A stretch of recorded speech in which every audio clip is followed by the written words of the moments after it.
to the Pixel Podcast. It's me, Ethan. I'm here hosting again because Matt's still away, but Matt is here. Hey. And so is Ricardo, as always. I'm actually in the room, He's and in you the room. introduced me second. I know. Well, What is this third villain? I had to explain the setup I did earlier. Introduced second. Is featuring Ricardo. Yeah, you're the guest. All right. Yeah, Sure. the guest who's been on 50 plus episodes. The guest, our longest standing guests. You know, Fine. I think we'll just promote you to super guest. Be Guest, more. we call it Guest Plus. Guest plus. If you sign up for our membership package, then you can get Guest Plus Premium. 5 stars. You get free concierge service when you ride to my house. People will carry your bags in. You just leave the door open. Yeah, just leave the door open for Just you. leave Yeah. the door open. Instead of opening the door That's Ethan's motto. We'll leave the door open for you. and let Yeah. all the bugs in. So I'll hang out with you. And the cat's out. Oh. Oh. Anyway, so yeah, I was sick last week, but I'm better. It was a weird sickness, one of those 2-day, you're sick for 2 days and then you feel okay afterwards. It's convenient that they're called the 2 days because you're sick for 2 days. I know. I'm really glad that someone named it that. It's just one of those convenient things, not like swine flu. Why you don't even when get those from pigs, Why do when you? you have a chronic illness, you're not lighting up 420? Okay, who invited Brandon Calder onto this? He's always here in spirit. How come we always manage to bring him up, by the way? Cause he's our friend. I know, but He's a very on the close friend. on the podcast, I mean. Oh, I don't know. Brandon, what have you done to us? What Inception? Because I know you listen to these. Oh, hey, buddy. I'm just here promoting my other podcast. Frig. Oh, it's okay, buddy. I'm really enjoying it. It's really good. That was an almost passable Brandon Calderon. That's the gosh. impression level you get. But if you are a 5-star guest, as you will get a much higher level of impression. Guess Plus. All right. Upgrade to Guess Plus. But we're not here to talk about guest levels and privilege and things like that. We're here to talk By about the way, video I games. just to say it's not a cult. It's not a cult. Well, No. we don't ask them for any money. No, Just But It's if you want time. to donate, if you would like to donate, And if you want to bring food, and if you want to do some chores around the house. yeah. and if you want to kind of worship me, Because God knows nobody around here does them. Oh my gosh, I cleaned my room today for you. All right. But I didn't make my bed. So and you guys are sitting in the bed right now, so Yeah. I can understand how that's a little bit uncomfortable for Ricardo. it absorbs the sound better, It's comfy. Yeah. Yeah, sure. Microphone's angled down. Just laying next to each other. That's why the shirts are off too, right? To absorb the sound. Well, yeah. more. Well, yeah, I cover my head with the shirt to absorb the sound. I have a shirt head thing, but head turban thing I'm going wearing on here. sweatpants on my head. Oh, The decorative gosh. summer scarf. All right, video games. We gotta talk about them. Video game. We gotta get this train Last back. week, off you of guys its jumped right into cliff. video games, and it was crazy. I was like, "Whoa!" They didn't spend. It was at least business. 10 minutes. It was business Me day. and Matt have business nothing to talk only. about. Let's be Hey, honest. I have stuff to talk about. we talked about plenty of stuff. We just talked I about think it he's talking about during today. the podcast. No, I'm talking about ever. Oh, Ethan. okay. Everything to talk about. I can't tell. I'm gonna start with you, Matt, since I have the shortest list, so I I know. can. Let's get this 'Cause out of the way. I'm still away, so I haven't played many video games. But what I did figure out was I was really sad because I was going to be away from my PC for 3 whole weeks, and I wouldn't have any chance to play. I mean, they banned. Never mind. Yeah. I wouldn't have any chance to play as many of the games as I wanted. And I talked to Ricardo last week about some games I play, but they just don't run as well without a controller and or on my laptop, which is like 6 years old now. So True. yeah. So I've been kind of waiting for my PC to come back, but then I was doing some research and I really wanted to play Stardew Valley because that was what I was really back. I was really into. You can blame it all on me. Sorry. Anyway, I was waiting for the clever line, and it just never. There's nothing there. sometimes silence is the best line. Sometimes it's all you need. Anyway, yeah. So I figured out there's a way to get Stardew Valley working on a Mac, and if you have a Mac and haven't had the chance to play Stardew Valley and you've wanted to, you can look it up. There's a link to it on Kotaku, but there's a message board forum where someone has basically used Wine, which some people may have heard of. Box of Wine. It stands for Wine is not an emulator, but basically it's a way to get some PC apps to run on Mac. Wait. Wine stands for Wine is not an emulator? Yes, I know. That's I think meta. I think it's supposed to be all like jokey like that. I get it, but like it blows my mind because then you like go into Wine, you just keep going back to the W and it keeps repeating what Wine is. Then where's the forever. A in there? Forever. Wine is not an emulator. Yeah. Where's the A? The N is a small. The wine is small. The wine is small enough. On their website, on the Wine, because like it's an open source thing, I think. So it says Wine, originally an acronym for Wine is not an emulator, but apparently not anymore. So I don't know. It's just called Wine now. Who knows? The point is that it's actually a kind of really wonky program that like you have to like know like some programming stuff, I think, or like you just have to know some stuff to be able to actually use it by itself, but someone created basically like a skin for it, which does all the work for you. And it basically tricks your computer into thinking it's running like a Windows background almost, but just for that one application. So I run Steam. I have Steam already for the Mac, but then I actually got the steam.exe Windows file and told it to install like DirectX and a couple other like really basic like Windows just files on the computer, and it just points Steam to all these files, even though it's not formatted in an OS or in even the Windows like file structure or anything like that, but it still just points them to enough of the basic files so that when I open this program now, this little Wine plugin, it just opens Steam automatically. And it can't like display the store, it can't display ads or anything like that, but I can go to my games list and it basically he's configured the files to run Stardew Valley. It might run a couple other games, it probably won't, it'll probably just break, but it will run Stardew Valley. So the cool thing is I've been able to play that, which is not very resource intensive, obviously. And that's a game that I've been playing a lot of. So that is kind of a cool little experiment. It takes like 15-20 minutes to get up and running, but it's not that much work. You just gotta follow the steps. So that was cool. Man, we should have seen Ricardo's eyes glaze over while you were explaining that. I'm just like, man, just put it in the system and the game works. Until they're console gaming. Until they're like, come, let's get our half-step stupid console. That Ricardo, then I've got a great sell for you. The PlayStation Neo. PlayStation Trinity, which we talked about last week. PlayStation Tank. PlayStation Dozer. PlayStation Revolutions? I'm trying to help. I've never seen a Matrix movie. Oh. So wait, you've never seen any of them? Nope. Oh yeah, I forgot you've never seen the first Matrix. I sure played Enter the Matrix though, and that game was great. The first Matrix movie is still great. No, the first Matrix movie is still a good movie. You should watch that perhaps for a podcast. So all these so you saw all these like movies, because literally it was every movie in that era that had to do its Matrix dodge move. Yeah, I know. And you never saw the movie from which that originated. To be fair, I didn't see it until like way after, until like I think all three movies were already out, because I was, a little kid when it came out. It was a rated R movie. I couldn't see it. It was rated R. Hold up, we got some audio. Yeah, something's going on. Oh, uh-oh. It's back. Yeah, what did you do? I don't know. You pulled something out. I pulled the thing. Anyway, we're back. I don't know. I just never saw it. I'll see it someday. Yeah. Whatever. I feel like no one is referencing it anymore, so it's like watch it. Well, except for Sony. Except for Sony. Yeah, well. Sony, who's like 1999 is the last time that we were, I guess, the top of the game, and now we're top again. Maybe, I don't know. I guess. Man, Sony execs sound dumb. Yeah, that's what they're doing. They're like, you know what the kids love these days? The millennials. They don't love Spider-Man. The Matrix. Call it the PlayStation Peter Parker. The PlayStation Gwen Stacy.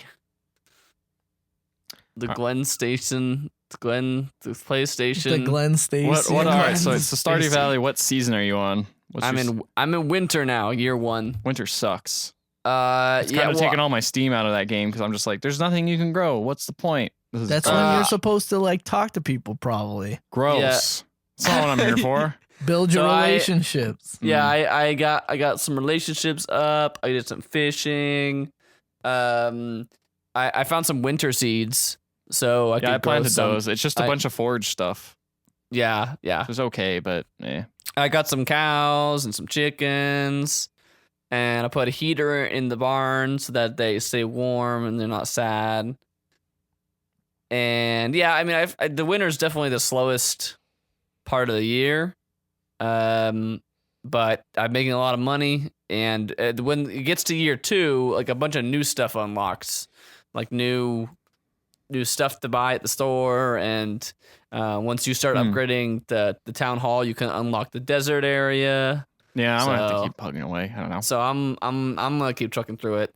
But I do have some other games to play though, so that's gonna distract me pretty soon here. So this is my last week while I'm away, and then I'll have other games to play. Full access. And you too can have full access with if the you Guest become Plus, Guest Plus Premium Ultra. Yes, only available. Sir, that's Guest 5-star. Please respect the brand. Well, Guest 5-star is our separate category for our ultra high star guests. But if you wanted to get Guest Plus Ultra, that's only available for a limited time. It's a $10 add-on. It comes with a free lanyard. Yes, and also plus shipping and handling. A letter of thanks. Yeah. From us. Signed by us. Totally not by our notary, Jessica, in the corner.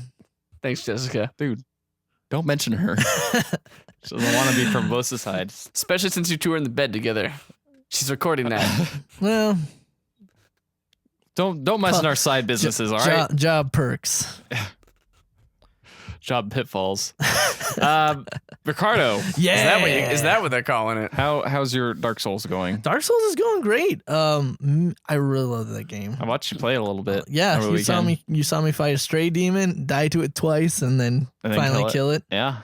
That's cool. Yeah, that was I got through the swamp, which was a very difficult part in the game because you step foot in the swamp, your poison meter goes up, you get poisoned, you start losing life. So that really I sucks. know that from that Dark Souls. That really sucks.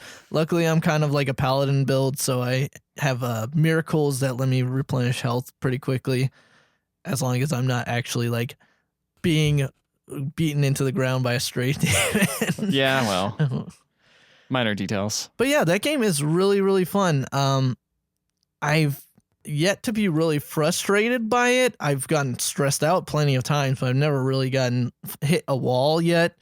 That seems to be more so like than the other games, right? Than the other times you played, because I felt like you get frustrated and stuck for various reasons. So where did you, I'm not sure if you did this last time, but run down where you got stuck in all the previous Souls and Souls likes. Okay, in Dark Souls 1, I got stuck in Blight Town. Right, because and you told that story about how the frame rate is terrible. Yeah. And in Dark Souls 2, I just didn't play it that much, so I didn't really get stuck. And Bloodborne, I got stuck in the prison of Yargo. I can't remember what it's called. Oh, I know what area that is. Yeah. Isn't that the place I told you to go during the stream? Yeah, and then I booted up the game and tried to play that part again like months later. It's basically one of the last areas in the entire game.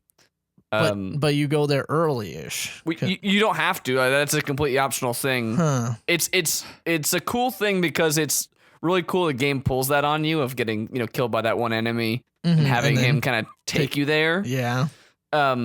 And it actually unlocks some really cool, in my opinion, really cool story stuff in terms of like you see some stuff there that doesn't make any sense to you then, and then by the time you get back to that area at the end of the game, you're like, oh man, this again, if you're like looking for that lower stuff, it's cool in that way. But it definitely it's designed for you to be able to see that part early in the game, but it definitely is a lot harder because it is an end game. Kind of area. When you go back there in the end game for reals, there's different enemies there that are even harder, obviously. But that's it's kind of a jump up in difficulty. Yeah, I know that Bloodborne kind of pulls a thing where at some point you do something in the world which changes the world, and so enemies appear different, like locations look different and stuff like that.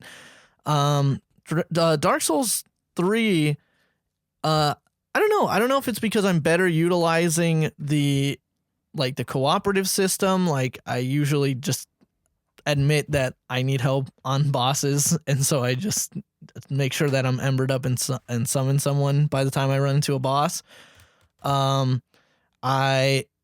Each of the areas feels like the game feels a little bit more linear from Dark Souls, in which areas kind of entangled and intertwined into one another in a kind of a weird and confusing way that made the game feel really like cool and cohesive in terms of it being like a world.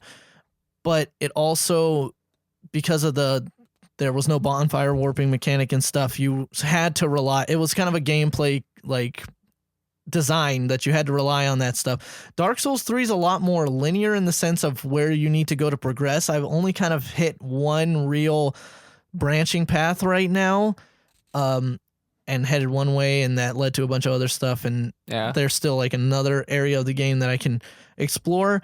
But each of the areas are super duper dense. Like, there's a bunch of stuff to discover in each area that you can just overlook, which, you know, that's kind of the case in Dark Souls 1, but this one, it just feels like really, really, really dense. Like, anytime you go off the beaten path in any way, you're going to discover something that's going to be worthwhile, or maybe not, you know, depending on how you're building the game, how you're building your character, how you're playing the game.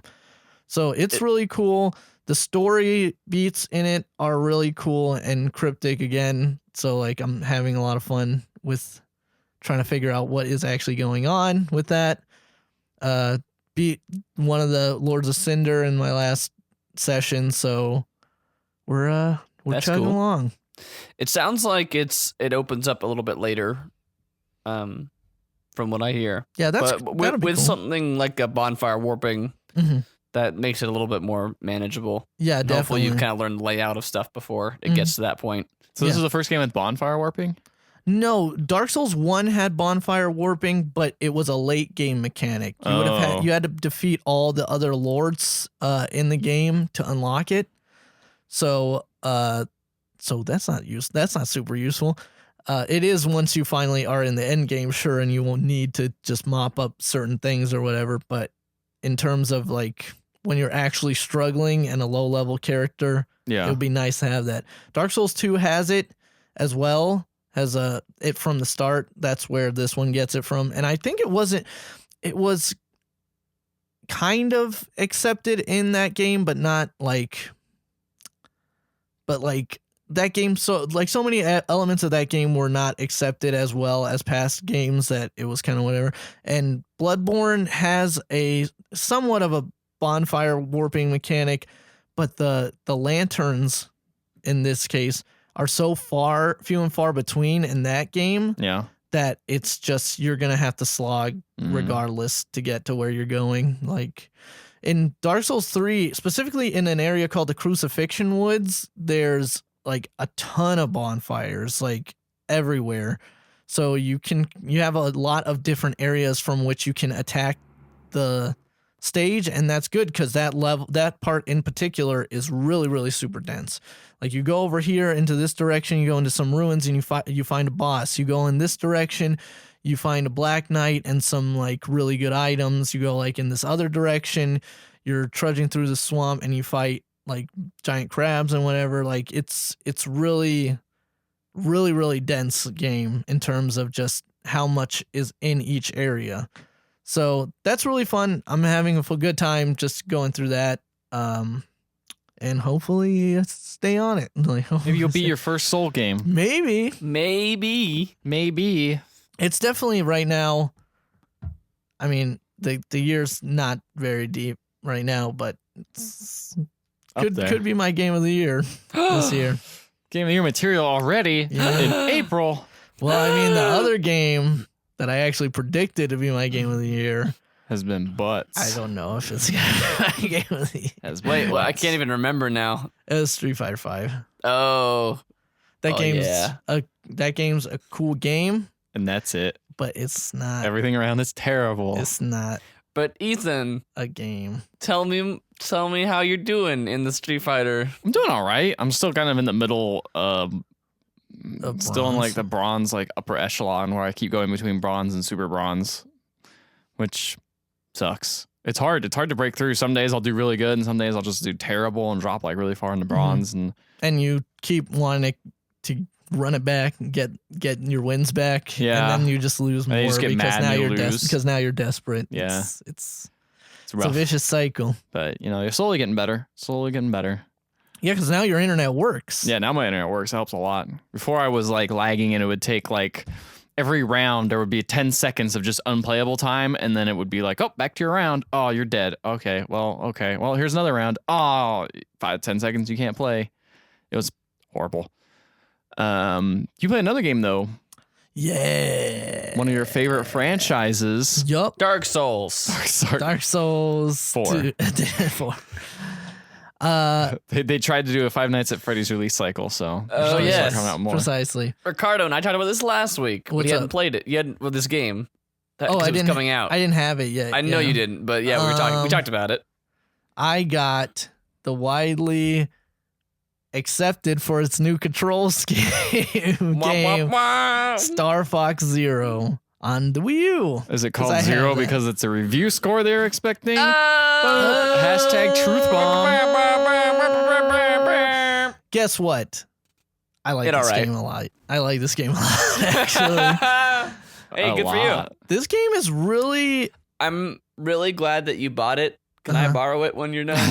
yeah, Because sure. I didn't I want to don't- pay $60. Yeah, I'm for in the it. same boat, but Yeah, sure. I'm not sure when I'll be done with it because I know Sure. it's a Star Fox no, game, so there's that's lots fine. of whatever. There's lots of stuff there, but yeah. So Star Fox Zero is the co-developed by Platinum Games, the new Star Fox game, which so far all anybody's been able to talk about is the fact that it has this new wacky control scheme, which I actually wasn't super like knowledgeable of what it was until I actually started watching reviews. Particularly this one by Gerard Khalil, the completionist on YouTube.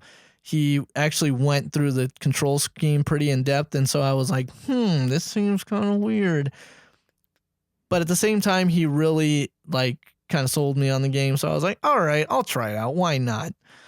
And yeah, this is a Star Fox game, but I don't know. I feel like if you go into it with the mentality that you're going to play it like every other Star Fox game, you're going to get frustrated because are you aware of like how this game controls, Ethan? not 100%.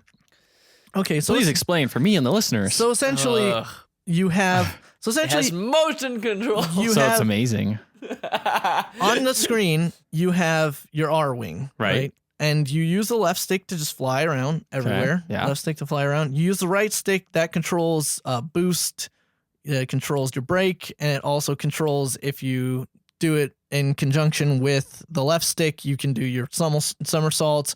You flick it to do barrel rolls or whatever. All sounds fine right now. Yeah. But actually, like where it actually gets weird is that on your pad is your aiming reticle. Okay. So- So it's not on the first screen. You can see a kind of like a vague sense of where your aiming reticle is on the screen, okay. but where it like actually is precision on is your gamepad. And so while you're flying, you also have full control of where you're aiming at as well. Okay. So you're moving and you're aiming. So you like, unlike the last Star Fox, you can be moving left and yet aiming at the right side of the screen and shooting on that side. So it's really weird because again, like the reticle shows up on the screen, but it's like a general area of where it is. If you really want to make precise shots, you have to switch between looking at the screen and looking at your pad because it shows Could a you cockpit view. Just play as the pad? What's up? Can you just play on the pad? You could, except that it doesn't give you good situational awareness because it's in your cockpit. Right. But I knew When in you're like in the the pad. Star Fox 64, you could switch into Yeah, your but cockpit. and no one played that's that a good way. point. No one did that. Yeah. I did once in a while for fun. I mean, maybe if that's the way you like When to you- play, it'll work. But when you barrel roll, it barrel rolls Oh, the yeah, cockpit barrel too. rolls, yeah, it's true. like the most forgot about that. jarring, impossible to see. So you can't turn the motion controls off completely, but what you could do is turn them on so where they're only on when you're firing or something you can like lock that. you can like lock them in. You can lock them into place so that you have to like press a button to unlock the pivoting of the something thing. like that. Yeah, I have not played that way. I've been playing with the normal controls, and honestly, with the flying, it kind of works with on the flying missions. It kind of works in the way it's intended. I'm having a lot of fun using them with the flying controls. Again, it just feels right, like being able to, like, for example, like you're in all range mode, you're in a dog fight with Star Wolf team. Like somebody's like, because the sounds are all coming through your pad. Like Falco's like, "Oh, you got somebody on your tail," and then you do a flip to get behind them, and then now you see them in front of you visibly on your screen, and then you look down and they're like right in your crosshairs, and then you just like carpet them. I wonder if they're trying to like emulate kind of like a tracking targeting computer.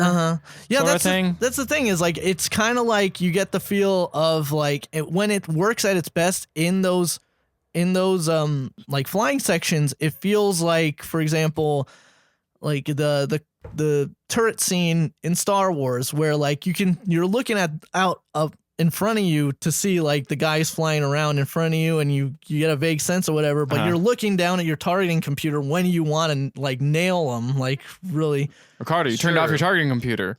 What's wrong? I'm all right. Sure, I'm playing Star Fox. But Han didn't fly the Millennium Falcon and shoot the TIE fighters at the same time.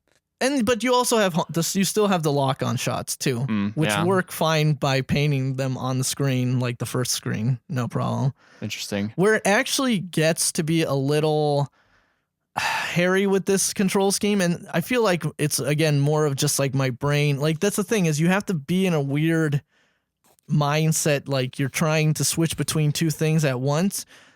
I don't like the walker controls. The walker controls for some reason when you're locked on a 360 plane as opposed to like a complete like, free 3-dimensional like plane of movement, it just doesn't register correctly in my head, so it's kind of hard. Not to mention maybe it's not you, maybe it's the game. Maybe. But like also the thing is like the right stick also changes functionality in that too. So for example, like I'll try to brake, like try to stop abruptly on the walker by hitting down on the right stick, because that's brake in the R-wing. Yeah. But in the chicken walker, it's to levitate. It's to hover.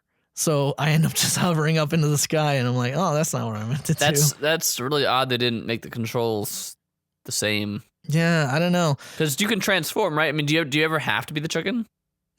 Some certain indoor like areas it's really better to use the walker just because you don't want to be just constantly flying forward. But yeah, no, that is actually cool because you can transform the R-wing into the walker. So for example, there's like this one level where you have to take out like a big carrier, and first like you have to wait for the carrier to shoot like its big laser to get through its shield, because it only opens its shield up like a little bit to shoot out the big laser. So you have to fly in there, and then you get to the surface of the carrier, and then you can transform in the chicken, just like run across the top of this carrier and shoot all the turrets and stuff.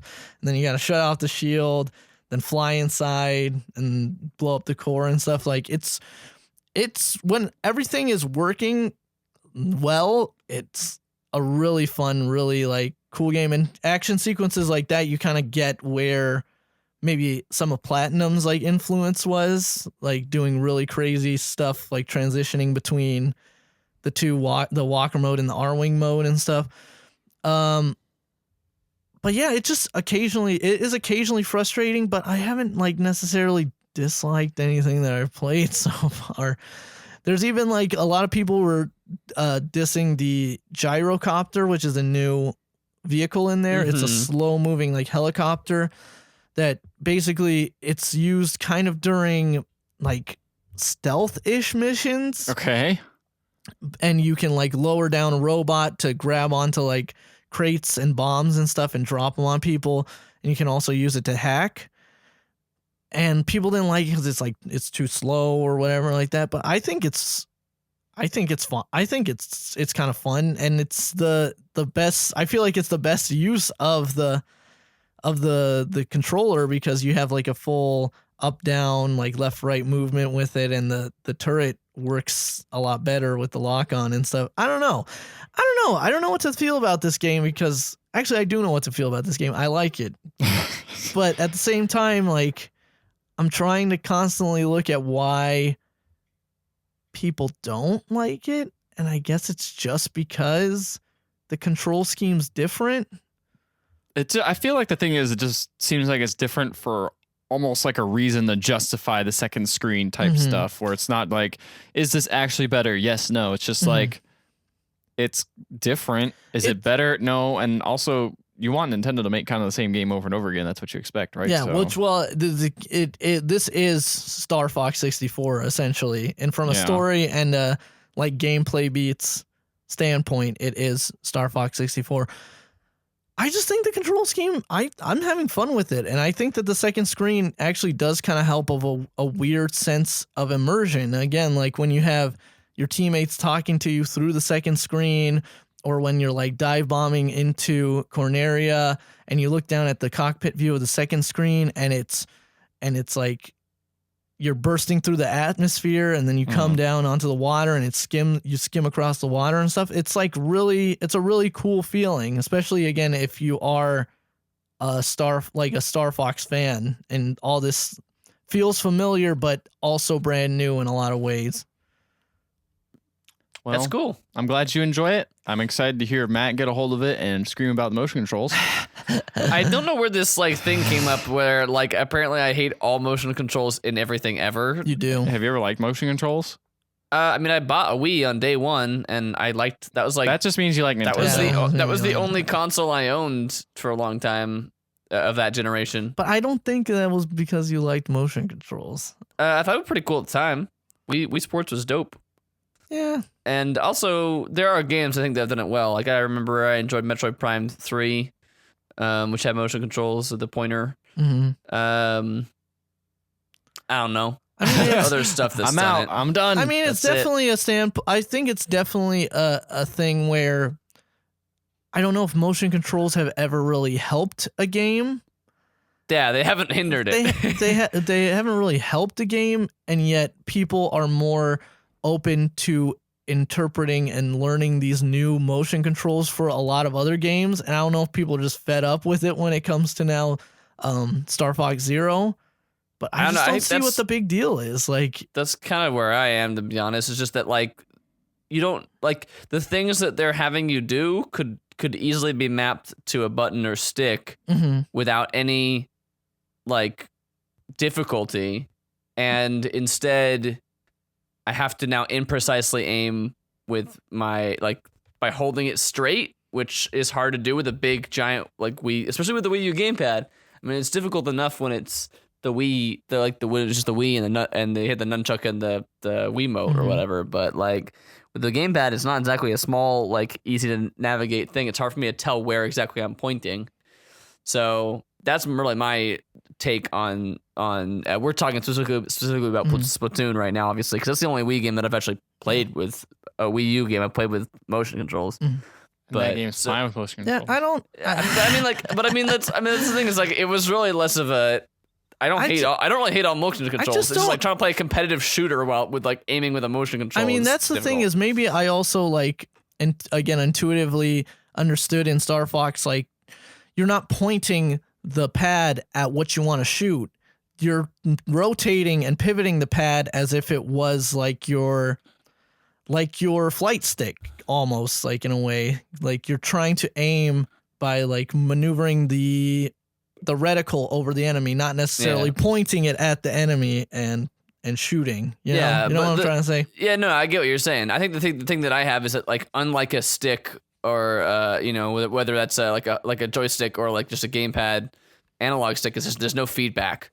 In terms of you can't lose your place kind of. You can lose your place, and there's no physical knowledge of where your orientation is in terms of like the positioning.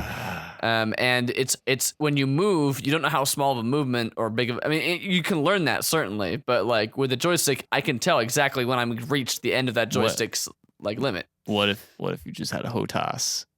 I mean, HOTAS. Star.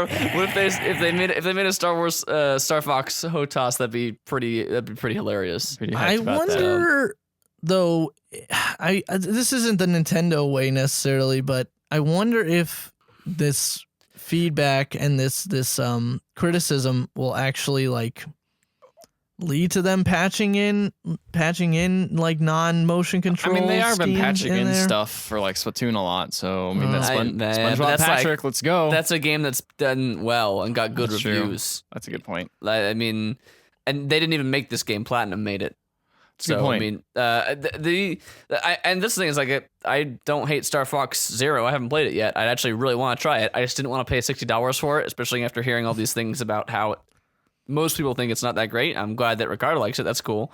I like Star Fox, so I'd be happy to play more Star Fox. I'm just supremely skeptical because I just don't understand why Nintendo feels the need. It's the same problem I have with the Kinect of just like with it, when you wave your hands around in front of a Kinect, there's no feedback as to where you actually are. There's a cursor on screen, but there's no, like, you know what I mean? It's just not.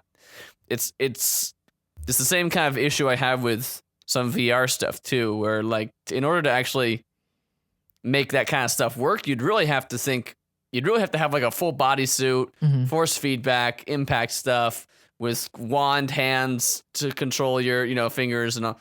It starts to get a little ridiculous, obviously at that level. But for like that kind of, if you want like, oh, it's more immersive when you have these kind of movement or VR experiences, I'm like, not really, because I can still feel my legs are not where the legs in the video game are, and when it comes to aiming, it's the same kind of deal. I feel like that's different. I feel like it's different for VR because it's a little bit more. You just need. Honestly, when you're walking around in real life, I don't notice where my feet are most of the time. Yeah, if you're doing stuff, I'm usually just messing with my hands. So I mean, But well, I see what you're saying though. But there's no feedback. There's no like, for sure. Oh man, I touched this thing. Here's this feedback. Yeah, that's what I do. And for sure, and I got down a rabbit hole for sure there for a second, but that's just kind of since we have to explain why all of a sudden I'm the enemy of all motion controls, despite only having one. Well, I'm glad you explained your position of why you are the enemy of all motion controls. Yeah, of course. So, moving on now. Wii Sports, I hate it now. I know. I hate it. That game's garbage. Am I right? Ugh. Bowling. Who wants to do bowling? More like boring. Oh, got it. Speaking of boring, what have you been playing, Ethan? Oh, Hey. Star Wars Galactic Battlegrounds. Hey, Now I decided to boot that up because I was really bored one night, and did you already own it for Steam? yeah, I owned it on Steam. Because I And- think I rebought it on Steam. Or no, maybe I didn't. I probably got it on a Humble Bundle or something, one of Yeah. those giant Star Wars ones. I used to play that game all the time when I was a little kid, and So- I didn't have Age of Empires 2. and See, that's the thing is I played so much Age of Empires 2 all the time, and I was like, I heard this game's based off the same engine. Actually, my dumb head thought it was like based off Command and Conquer engine, so I was like, oh It's man, not. this is gonna be cool. You're wrong. And it's like, nope, it's his Age of Empires. And I played it. And I'm like, wow, this is literally Age of Empires reskinned. They Yep. changed nothing. I thought like maybe they would. There's a maybe campaign I guess I where didn't play the Qui-Gon game. Jinn talks to you. But I thought they would maybe change like going through the ages or whatever. It's like, nope, you hit a button and you advance to the next age and it pops up and tells your enemies They're called tech levels. the please. tech levels. I'm sorry. Excuse me. Also, this game has the Gungans in it, so It it's does. got ruined. It has Even episode 1 and 2 prequels in it. Doesn't it have episode 3? There's an expansion that adds episode 2. Yeah. As a kid, my brother and I would always play against the Gungans, and so we could specifically so we could shoot the Gungans. Yeah, you could Aw. definitely call the Gungans. This was like not that long after episode 1 either. It must have been like around the time episode 2 came out, I think. They must have. That's why they had the expansion. No. Yeah, that game. Like, there's not much more I could say about it except that I was just honestly if shocked you how went- much like people said, "Oh yeah, it's a skin of Age of Empires 2." Yeah, sure, whatever. I bet it's on the same engine, just looks the same. Nope, exact same everything. You got the same resources because Yep. you got the food, you have carbon. No, which is yeah, wood. yeah, man, they're totally different resources. You now. got instead of iron and stone, golden stone. You got have ore. You have 2 different types of ore. Ore and Nova crystals. Nova crystals. Nova crystals. And instead of like priests, you have Jedi type Yeah, things. and you can collect Jedi holocrons on the map. Yeah. And you can walk around with those. It's just weird how they literally are like, let's just shove all these. Let's just make some new art assets and just shove this into the code. Like a literal 1-to-1 swap of everything. Pretty much. I think Except for the enemies or the units and stuff, because they have lasers and stuff. Yeah, I mean, even that plays similar because you have archers and stuff in the first game. Well, yeah, sure. So, I mean, yeah, I guess some of the units are different, but the technology works the exact same way. It's like you can make your workers go faster. You can call them into the town center so they can shoot out of it. It's weird. It's a weird game. Yeah, no, it's totally. I mean, I bet if you went and played Age of Empires 2 now, it probably would be a pretty janky. Well, they made a Age of Empires 2 re-release in HD, which actually was pretty cool. Oh right, yeah, I remember that. That worked. That was pretty neat. So, it was weird coming back to this and being like, oh, I can't up-res this at all. This is staying at this low resolution. Okay. So did you play it as a kid, or did you just play it recently and that's the only time? Galactic Battlegrounds? Yeah. I played it recently. Yeah, but you never played it as a kid or anything? Okay, Nope. so Yeah, no, going back to that, that game is probably not that great going back to it right now. Like, it's neat. I have nostalgia for it, but It's neat if it wasn't just Age of Empires 2 for me, because it's like, this isn't a new experience, anything unique. It's just Age of Empires 2, but with Star Wars. I mean, that's cool, I guess, but I don't know. I also played Nuclear Throne because everyone was talking about Enter the Gungeon. And I'm like, I have a game that's like that. Yeah, Nuclear Throne. Nuclear Throne. It's the same game, kind of. It looks similar-ish. there's similar. There's a lot of similar ties to it. It's like a not bullet hell, but like a shooter game where you get a bunch of guns. It's hard. It's a roguelike. This one's got crazy style though. It's kind of got an abrasive, sort of gross, heavy, grody. What's the word? Totally gnar. Kind of like heavy black lines on everything, sort of looking thing to it. But it plays really well. It's super fun to play. You get this. It's just a gun game where you run around and you pick stuff up and you got that Gnar soundtrack, and you unlock new characters that have different types of abilities. So you got like one special ability for each character. Yeah, that's like Enter the Gungeon. What? I didn't know that. So I haven't played Enter the Gungeon. So same game. Same game. Under Gungeon. I have I can't remember what I was gonna say. So never mind. I have a memory problem. I've played both, and I think I like Enter the Gungeon better. But they are very similar for sure. Yeah, I think Nuclear Throne, it gets hard really fast. It does, and also, its aesthetic is really cool and its art style is really cool, but it doesn't do it for me as much as Enter the Gungeon has a really cool, like, it just goes for it in terms of it has a really stupid premise of this dungeon that is guns filled with bullets who have guns who shoot you, but everything has but they actually go for it and like put lore behind all that and why it exists, and everything's really dumb, but it's just they just decide to just like make it as dumb as possible anyway. Yeah, because Nuclear Throne is just like, this is just crazy and weird. Yeah, here you go. You're just going. That's it. You're just shooting stuff. It's fun to play. Yeah, but lore, whatever. Like the first boss in Enter the Gungeon is a bird with a Gatling gun, and then he like flexes and his wings become beefy arms. Yeah, and it's pretty awesome. Sounds pretty good, But I've been playing that because I've been cheap. Because I've been buying another game. I guess I did buy this. I don't know why I made that dumb joke. I bought a game. 1979 Revolution Black Friday, which is kind of a terrible title. On earth is this game? So we watched a trailer trash on it a while ago. I think this was when Nat first left, so he didn't see it. He's been gone for that long. He's been gone forever. I've been gone for years. He doesn't even know what it's like anymore. Well, yeah, we went to England. What do you guys look like? I don't even know. Stupid still. But explain the premise of the game. So this game is based around the Iranian Revolution. Oh my god. Okay. I think Matt's Googling it right now. No, not at all. Is this Google Doc highlights? Never. But yeah, so it's basically take a Telltale game and set it in a real world situation, and boom, there you go. It's the game. That looks like Telltale. Like similar to Telltale. It looks even slightly less polished. Yes. Yes. It is. If there's one thing, like I like a lot of things about this game, but it is pretty janky. It's pretty much on the jank. Is this made in Iran? Is this game made in Iran? Actually, I don't know. I don't think On the jank spectrum. I would have take to a look at say, that Look it up. this is You look it pretty up. jank. it's pretty jank. It's high jank. It's high. It's high jank. It's It's got like, so it kind of has a weird. jungle janks. It kind of reminds me more of the animation style of Life is Strange, because it has the It's the more shittiness. yeah. More shitty looking. More motion capture. No, man, this looks worse than Life is Strange. Man, you just can't stop like crapping on that game. It's that one, those parts, man. Warren's a terrible voice actor. Just But this game has the art is just like there are some parts that look good, but the textures are terrible. Like there's so, but I realize it's so low because they have so many characters on the screen. Too bad most of those characters all look the same. Uh-huh. Because there's a lot of people marching and doing the whole protesting and things like that and stuff.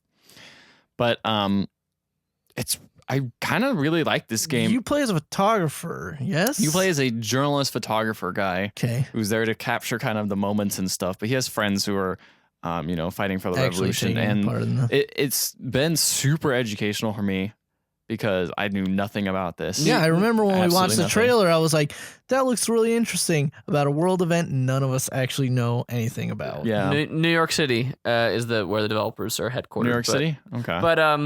But I mean, but to your point, Ricardo, I think that almost kind of makes it more. I mean, I don't know. To me, it does. I mean, maybe some people are like, I don't know anything about that. I'm not gonna buy it. No, that's what I'm saying. Yeah, like I feel like it's cool to see things about stuff that's not normally covered. yeah, Especially something like to do with Iran, which obviously is not necessarily in America, not necessarily like always well received. Yeah, and it's interesting because they have I believe like all the actors are Iranian, which is cool. All the acting is actually pretty good in the game. There's a lot of the storytelling is pretty interesting. It's done like mostly through a flashback sort of thing, but the actual gameplay very limited. Like even more probably on par with Telltale. Life is Strange had a little bit more gameplay mechanics, but it's interesting to see how other studios kind of take that sort of formula and use it. So it has the whole here's 4 things that pop up on your screen. And, Do you have a limited and you got time? a little bit, you even have a really short amount of time to pick things. And that's kind of to keep the conversation natural and flowing in some ways. Right. Another game did that. That's what Oxenfree did. Yeah. Yeah. Yeah. But I don't think it's as smooth as that in a lot of ways. Because when it's choosing, it's like, hey, here's your character choice. It zooms in on your character's face. And it's like really weird how he's just sitting there. It's like, what do I say? He's lost in thought. He's not even listening at that point. All the answers though are super varied. I feel like they have more variance than sort of these other type of Telltale games. Like there's like I could be pissed off. I could respect this guy. I could refuse this guy. So many different options of opinions. We could just kind of shape how your character portrays. Like, is he a reluctantly joining the rebellion, or is he like totally like going the violent route, or is he gonna like go with the peaceful route? I haven't beat this game. It seems like it's kind of lengthy. It is only 1 episode, which is weird. A game like this, it's not an episodic game. What? It's It's just not really one- Like it's- almost like it's out just a Wait. story. Wait, know. what are you saying? It's only 1 episode. Do you mean it's just one game? It's Yeah, not, exactly. It's not an episode. It's only 1 episode. I'm not. Ethan went to go see. Hello? Oh Yeah. no. What? What? I thought I lost you guys for a second. No. It got really Oh quiet. no! Okay. No, Ethan went to go see. Now my joke is ruined. Ethan went to go see a movie last week, and he's like, "That episode was amazing." Yep. When's That's the next exactly what I one? When's the did. next one coming out? Sure can't wait. Well, the way movies are going this way, it's accurate. Hey. Hey yo, commentary. Commentary. Star Wars Episode 7. Why they call it Episode 7? Because there's more episodes. Exactly. Actually, they didn't call. Have you guys noticed they didn't call it Episode 7? None of the official marketing has Episode 7 in it. It's all I just guess you're Star right. Wars, The Force Awakens. They're going back to Star Wars: A New Hope. They're I trying to make remember it I like had that. to explain to a bunch of coworkers that Rogue One is not the next Star Wars movie. It's like a spin-off. That's why I say Star Wars story. That's probably why they should have called it Episode 7, because at least putting the number on it makes it clear. Because a bunch of people were just like, "Oh, did you see the new Star Wars trailer? I don't know. It looks weird." Like, and I'm like, "Cause it's not the next one, guys. It's Guys, What do you mean? What do you mean? Guys, They're making a movie every year now, so this is like they're a side marveling story. They're marveling all their studios. Marvel it. Make it print money. The Marvel effect. Doctor Strange. Anyway, enough about that stuff. Soon there'll be 4 Star Wars movies every year, and you'll be so sick of Star Wars. Except apparently you won't, because I'm not sick guess- of Marvel. yeah, I guess you're not. So maybe you'll just be fine. I'll be happy. So once. the gameplay in this is they're kind of the main gimmick. You know how the gimmick in Life is Strange is like reverse time or whatever? What's the gimmick here? The gimmick is you're a Reverse photographer, time. so you got to take photos. Hey, that was in Life is Strange too.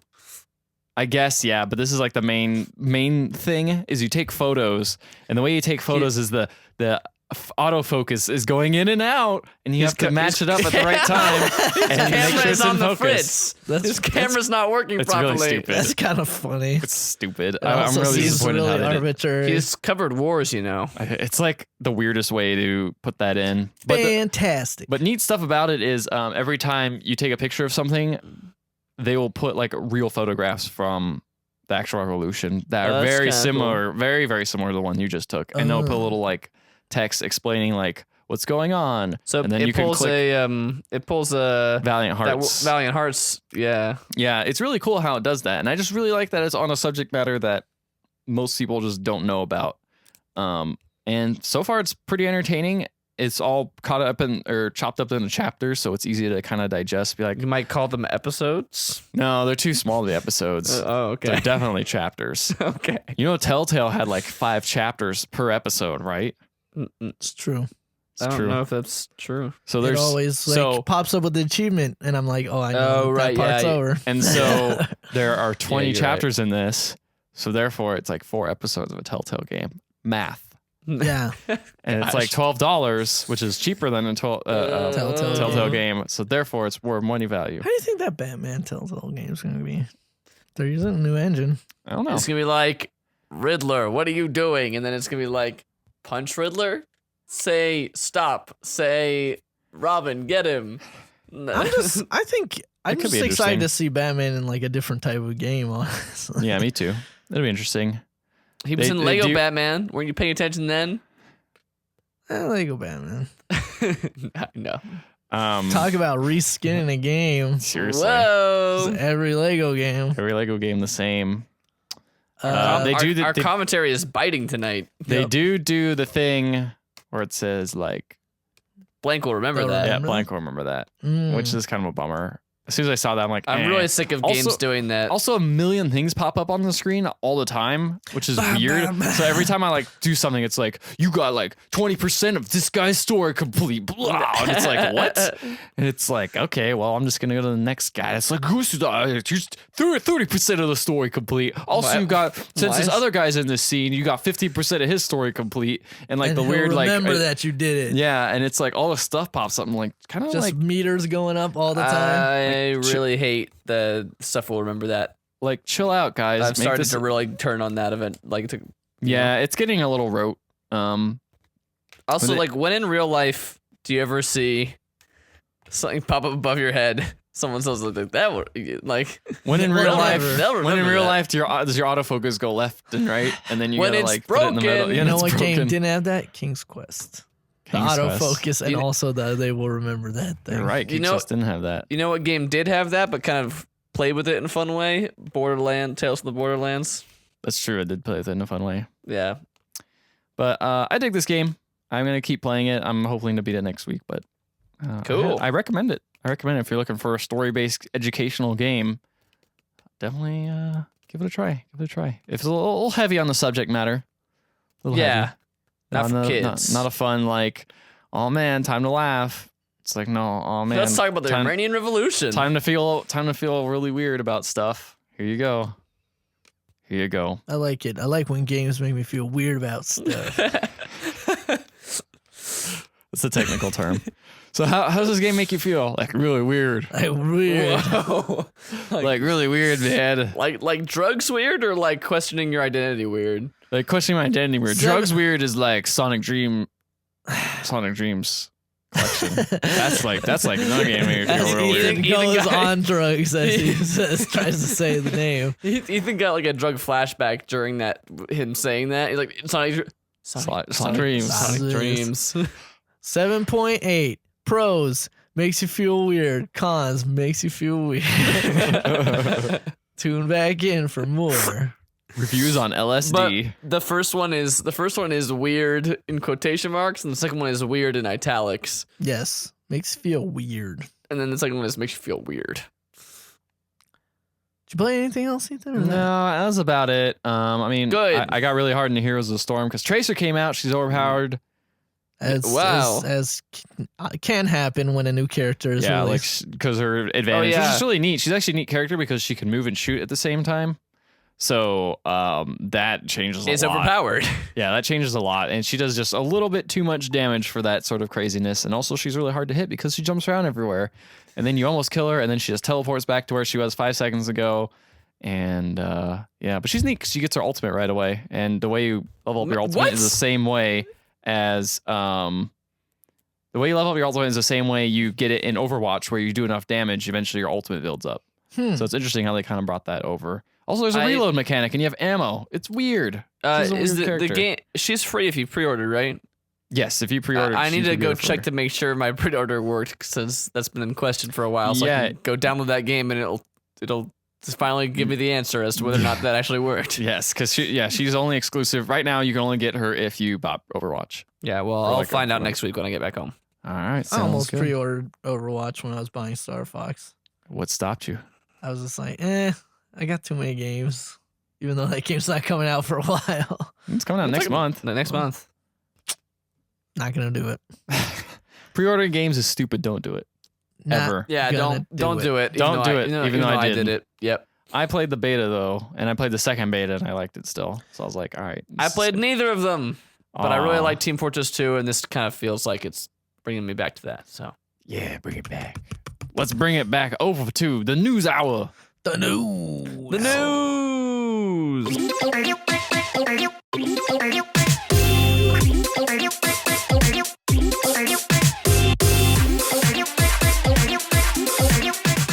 Ricardo, Yes. you wrote the new stuff in this week. Okay. I don't have the thing in front of me. What did I say? You said Ubisoft hands over rights to 1666 Amsterdam. Yes. 1666. 1666 Amsterdam. Look at all these like games with dates like at the beginning. To Patrice Desilets, I believe is the name. Yeah. Former producer on the Assassin's Creed franchise. I actually, when I reading the story, I was like, oh wait, this is like the one of a few faces that I actually remember from the giant mass from of the Assassin's Creed. franchise.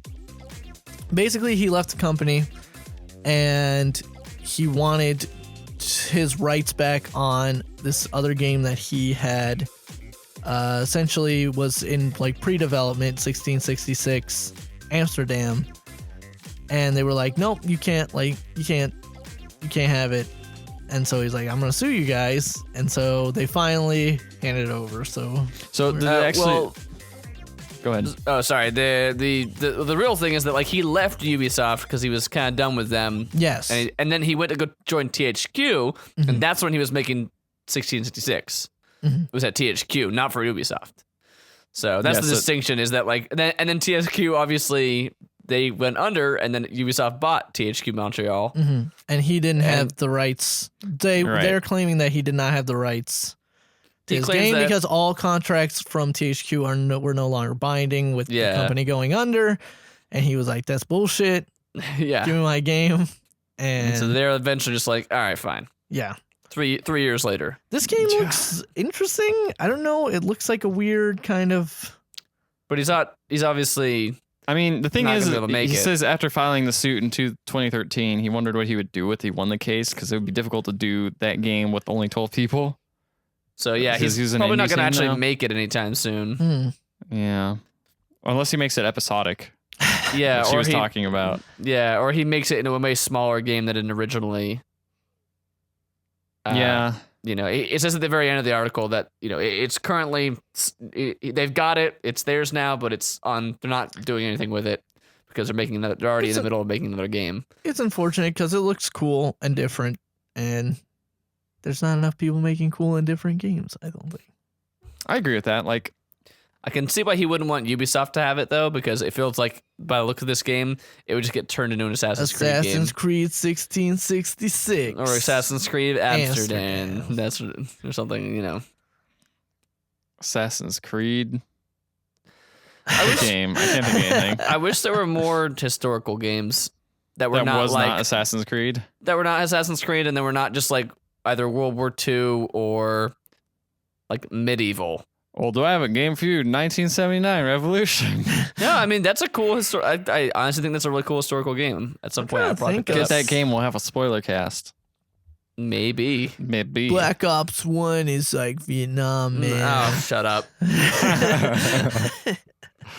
No, you're totally right. It's either like ancient times, Like Or, fantasy like, ancient Rust. times. or fantasy ancient times, or World Or War. Well, not World War II anymore, but But it was World War II.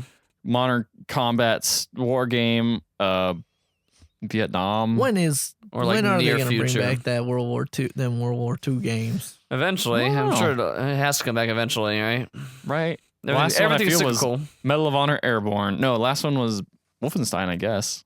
Yeah, that kind of counts. But I feel like Wolfenstein is so silly, and also the New Order was also like modern day, right? I mean, Yeah, technically. even though it was like Modern Nazi Nazis, day. but it's Modern know it. Nazis. No, I feel like I mean I guess like there's that game on Steam that's done really well recently called Verdun, which is a World War I game, which it's like a multiplayer game. It's not like it's not really like a single player story, but it seems like it's doing fairly well, and it's got an interesting mechanic, a World War I style mechanic of where you have to defend a trench, and if you are on the defense, then you can't leave your trench. Otherwise, you get shot instantly. And if you are on the offense, you have my to be moving goodness. forward towards the enemy trenches. Otherwise, you will also get shot.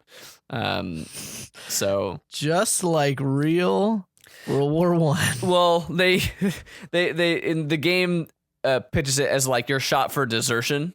So like, you just get killed by the map, by, not obeying the map rules. But it says like, oh, you were shot for deserting. So if you are running backwards on attack or leaving your trench on defense, then you are like shot for you are killed for desertion. Of course, if you are charging forward on attack, you are probably going to get shot anyway because that's what happened in World War One. That too. But yeah, I went to a museum in the UK, the Imperial War Museum, and they had like just because the 100th anniversary of World War One is technically still ongoing. Oh yeah. They had a big exhibit that just opened a couple of years ago, and it was like really, really well done. Like like all this new stuff in there, and like just some really cool like breakdown of how that whole thing went down and how crazy it all was. It's a crazy war. You listen to the Hardcore History podcast now, right? Yeah, super good. Yeah, I've started listening to that podcast Oh, when I it's have so time. good. It's so good. It's really crazy how long that. Like, I'm like, oh, he's only covered a few topics, but they're all like 2 hours long episodes, and they all come out like within months of each other. Yeah, he goes into real detail. That's why. Yeah, it's But really good. Those hardcore histories are the best once he's already done with them all, so you can just like listen to them all in a Yeah, row, like and an order. not have to wait 6 months for the next one to come out. Agreed. You just have to wait a couple of years for the next one to come out. Yep. All right. Let's see. We got here top StarCraft 2 champion indicted. Yes, indicted. Mhm. It always looks like indicated to me. Indicated. In second match fixing probe. Yes. So Oh this was no. a top. I mean, it's not much to the story other than just. I believe he's 19 years old. This kid. He's 23. Oh, was he? Yeah. Was one of the other ones 19? Yeah, there is another guy who's 19, but Because I know that there was 10 people in total yeah, involved with this probe. 2 of them were like You might be right. top Yeah. Star. Is Lee Life Sun Hyung?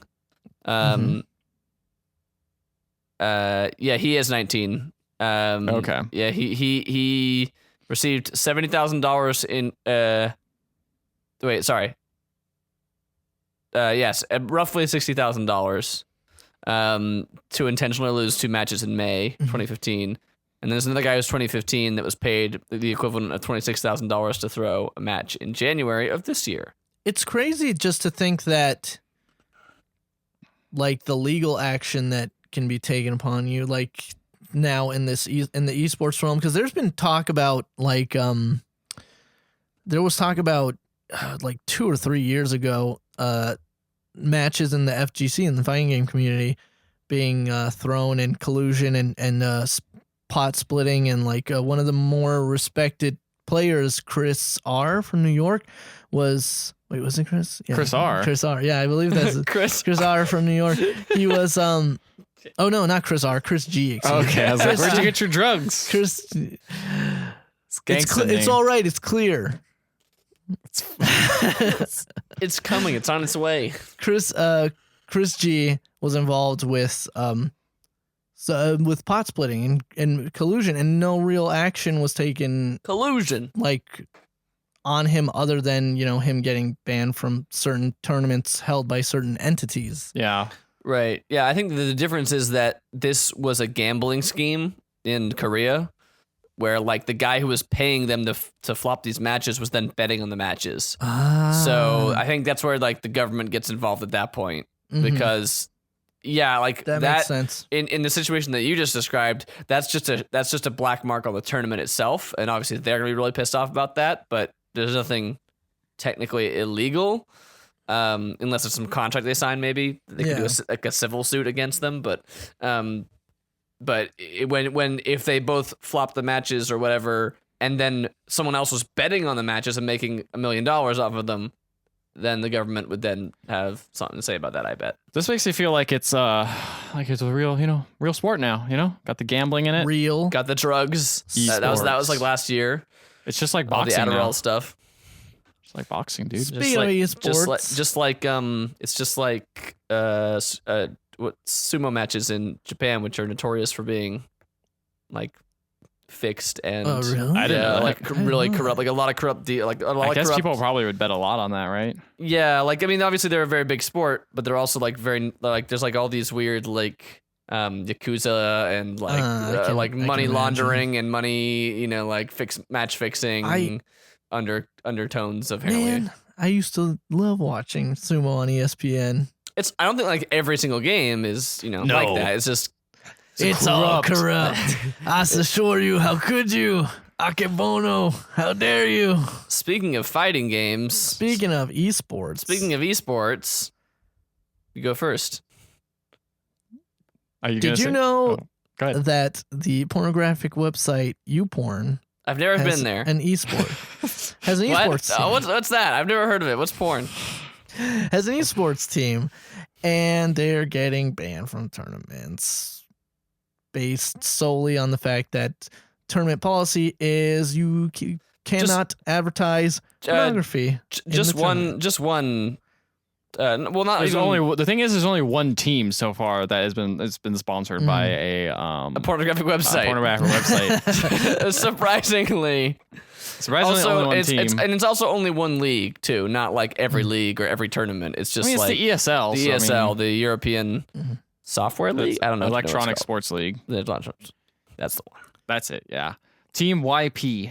Yeah. So it's, I don't know. It seems kind of weird, but I can see why a tournament runner would not necessarily want a team promoting a pornographic website to necessarily be competing, you know? Yeah, I could think about like a that. Blizzard stream. And now team. I mean, they would say Team YP. They wouldn't say. Yeah, that's a good thing.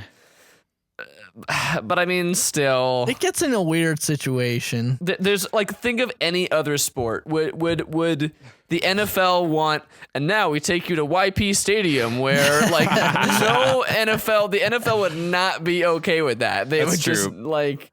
I feel like, but you could sure talk about alcohol, buy all the beer. Yeah, I feel like if this was the '90s, this would be skaters would be like sponsored by YouPorn. You're right. Would be sponsored by YouPorn. Man. Or well, if this is the '90s, then YouPorn wouldn't exist because. Well, I know, but if they existed, back then, I see what you're saying. But if are you saying when the genesis of YouPorn happened, Matt?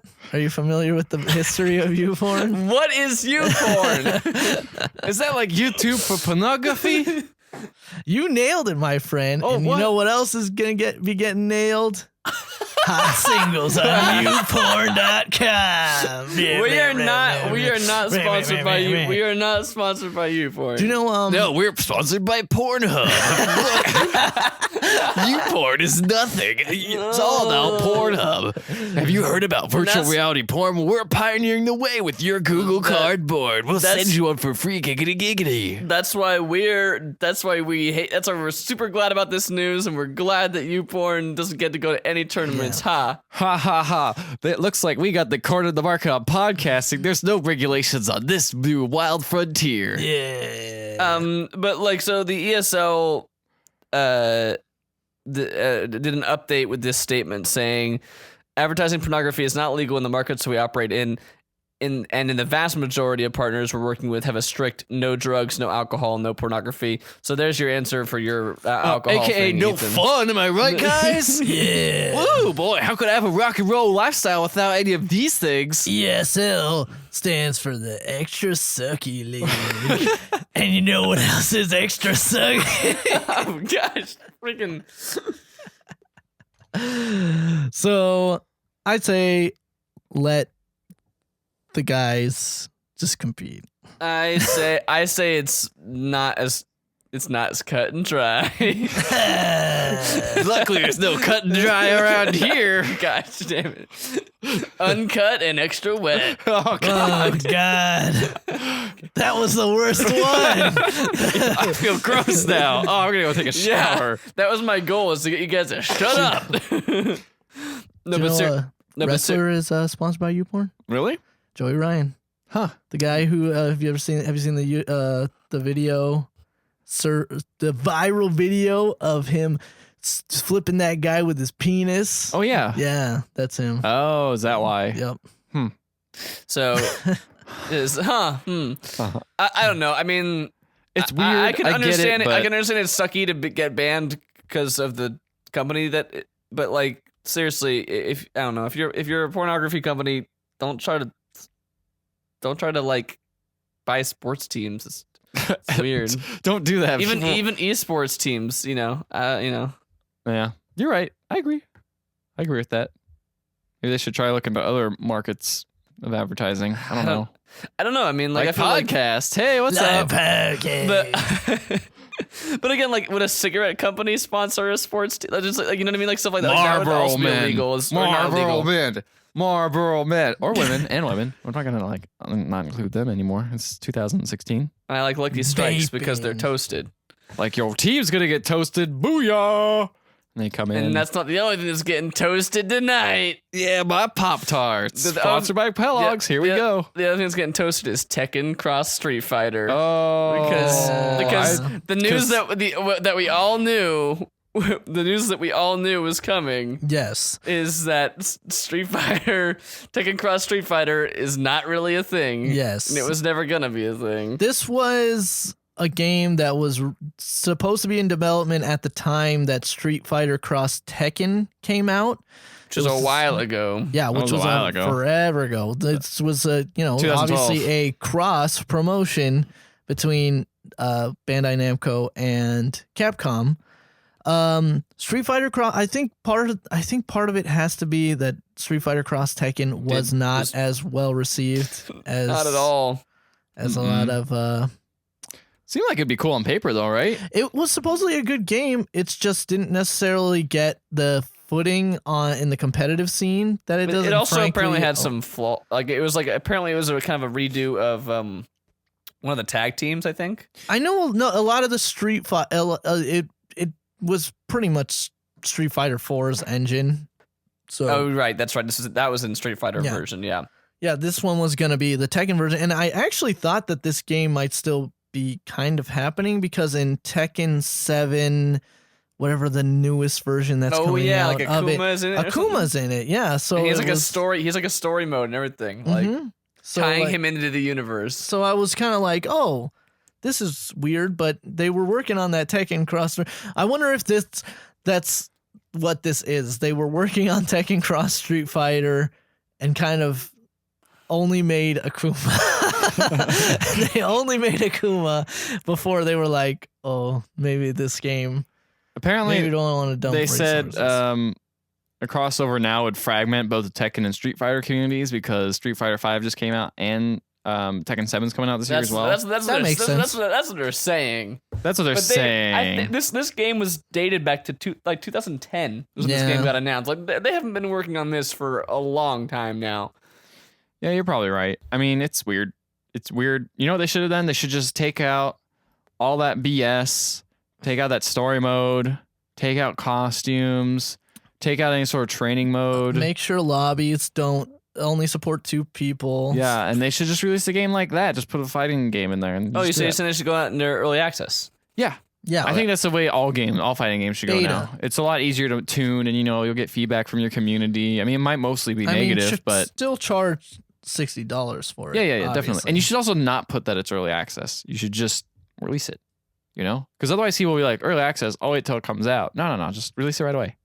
Mhm. I think that's the proper way to release games nowadays, especially fighting games. You think you guys are talking about a different game than the one that we're talking about for the news story? We and are. I think that game is Rising Thunder. Star Fox Zero. I Oh, think the game is Massive Chalice.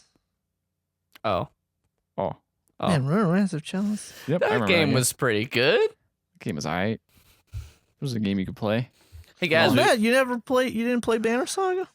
so I thought about it, and See, what happened was so what happened was I just bought 2 other games.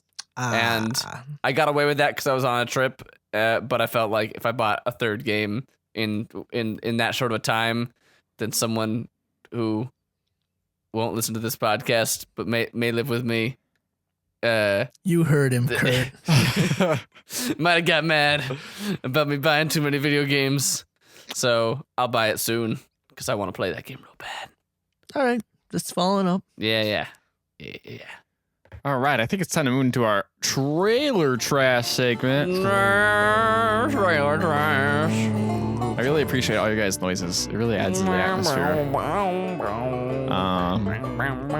So what we watched? We watched Paragon Essentials trailer, which is that Paragon game, which is that MOBA, That- console MOBA game. MOBA from Epic Games. Yes.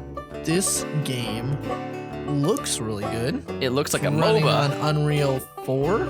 Yes. It looks really good from a graphical standpoint. And it's a MOBA. it being It's a kind of a MOBA, kind of optimized for, I guess, consoles. I'm intrigued because I really like the genre. I just don't. Only Smite was prettier. I want to play Smite some more, but Yeah, I wouldn't mind. Well, I don't know. I know Like that the me- game itself is going to be free to play. That this trailer was for the Essentials, which is a $60 release. Oh, interesting. Guys, So this I've got breaking news. What? Lionsgate films are now available Oh. on Steam. I saw that. I saw that. You can watch Twilight, you can watch Divergent. Oh, and Hunger Games. You watch The Hunger Games. You watch Saw. You know. Saw? You know, Can Saw. you play Saw movie. and then also watch Saw? You know, and the then you can movie. play it? The movie Saw. Do you guys remember? Do you Yes. guys remember that movie? Watch I also remember Saw 2, Saw 3, Saw 4, Saw 5, Saw 6, Saw 7. I saw 7. it. You can watch. I said you can I only- saw but you can- 7. You can only watch Saw 1. So, But can you Oh. play but you can watch 3 Saw, of the the video you watch game? 3 of the Leprechaun movies though if you want.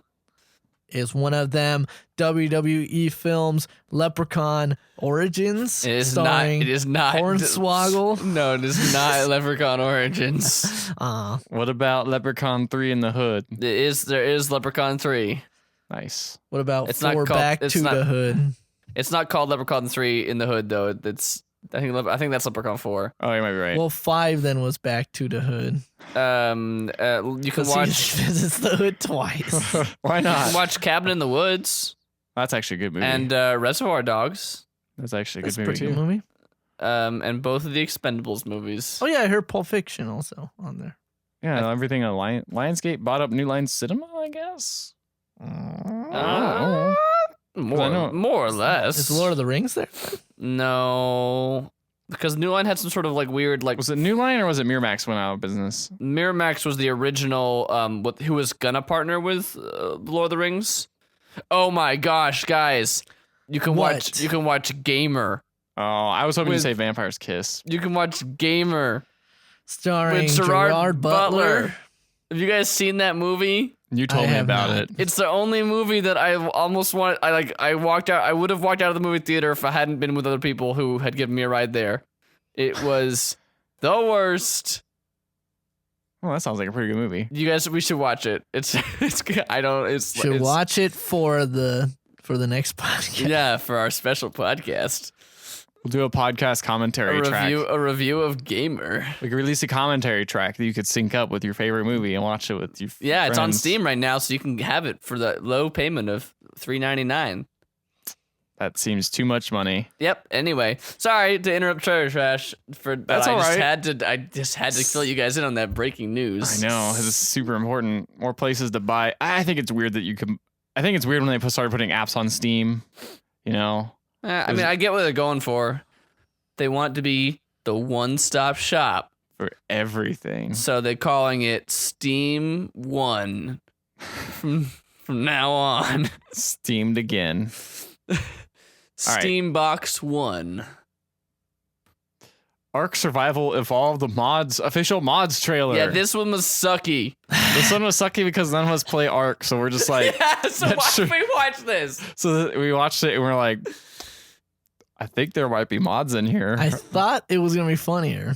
I thought so too. Like, mods are funny, right? What are Yeah. these serious What's the mods? point? of playing- Also, we couldn't tell what was a mod and what was the original. What is the Yeah. point of modding a game? Also, that if it's not guy gonna be swung the hammer and it looked like the jankiest jank hammer swing. Yeah, Just like, he dude. swung it in front of him, but he People was who trying to play- hit something. ARK is a really underneath popular game, and people who play this game are going to get mad at us. But the best part about the ARK trailer was when in the middle or like towards the end of it, Ricardo just goes, "Is this a Minecraft?" And then, Yeah. Because they're building a house and is this stuff. a Minecraft? Ricardo, as a non-PC player, he has missed out on every single game that's just a survival game. Oh like yeah, DayZ mixed with I do, Minecraft. and I do envy him for that, to be honest, because there's so many of There's a those lot on of Steam. those. You look at it and go, is this one of those Every games? single day. It is one of those games. It's one of those games where it's like, man, you work really hard with all your friends, and guess what? You built a hut. Isn't that dope? Look at this hut. It's all you're dead. You gotta start all over again. Yeah, it's like, oh, you spawn on this magical generated world that you can now explore, and there's gonna be enemies that will come and try to attack you. So you gotta build a crafting table, and then you gotta And- build a thing, and then Are you gonna gotta be friends when you see them? Or are they gonna kill you? Guess that's they're like- probably gonna kill you. Is this the Division? It's honestly, the Division is like baby mode compared to these type of games. of like is, the Like, zombie. it gets you the taste of it, where it's like, oh man, do you trust your friends while you're trying to get loot? I don't know, but it doesn't matter that much. This one's like, no, you lose everything, dog. Guys, there's the Huntsman Winter's Curse is a free to play game on Steam right now. The Huntsman's Winter's Curse. I'm gonna go ahead and buy it for free. You play as a Charlize Theron? I'm gonna find out, but we'll talk about that later. Man, what a good teaser for the next podcast. All right, so then we watched this trailer, which was kind of more what I wanted out of the ARK trailer, which was Push Me, Pull You.